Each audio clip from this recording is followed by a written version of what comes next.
ഇവൻ ഒരു കരിമ്പുലിയുമായി നേർക്ക് വരുന്നു. ഇതെല്ലാം തുടങ്ങിയത് അവനെയും അവന്റെ കൂട്ടുകാരെയും മായന്മാർ ബലി നൽകാനായി പിടിച്ചുകൊണ്ട് വന്നെടുത്തു നിന്നാണ്. ഓരോരുത്തരെ അവർ ബലിപീഠത്തിൽ മലർത്തി കിടത്തി. അവർ ബലി നൽകി. അവസാനം അവന്റെ ഊഴമെത്തി.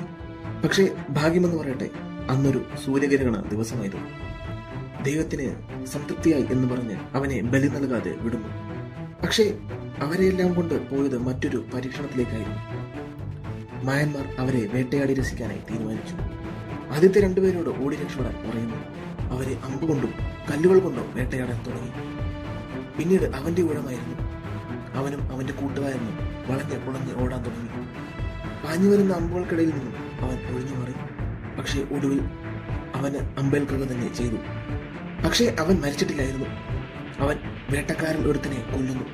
ഇത് കണ്ട് വേട്ടക്കാരുടെ ചീഫ് അവനെ കൊല്ലാൻ ഓടിയെടുക്കുന്നു. പക്ഷേ അവൻ കാട്ടിലേക്ക് ഓടി രക്ഷപ്പെടുന്നു. പക്ഷെ അവനെ അവർ വെറുതെ വിട്ടില്ല.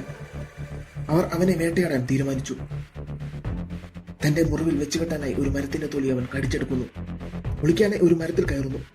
പക്ഷെ അവൻ ചിന്തിച്ചിരുന്നില്ല അതൊരു കരിമ്പുലിയുടെ മടയാണെന്ന്. അവൻ തന്റെ സർവ്വശക്തിയുമെടുത്ത് ഓടി രക്ഷപ്പെടാൻ ശ്രമിച്ചു. പക്ഷേ കരിമ്പുലി അവന്റെ തൊട്ടുപിറകെ ഉണ്ടായിരുന്നു. ഇതേ സമയം വേട്ടക്കാർ എന്തോ ശബ്ദം കേട്ടു. അവർ അവിടേക്ക് പോകുന്നു. കണ്ടത് ഇവൻ ഓടുന്നതാണ്. അവർ അവനെ പിടിക്കാനായി പാഞ്ഞെടുത്തു. പക്ഷെ അവന്റെ പുറകിൽ കുതിച്ചുകൊണ്ടിരുന്ന കരിമ്പുലിയെ അവർ കണ്ടിരുന്നില്ല. കൃത്യം അതിന്റെ മുൻപിൽപ്പെട്ടവന്റെ തലയ്ക്ക് തന്നെ കരിമ്പുലി കടിച്ചു.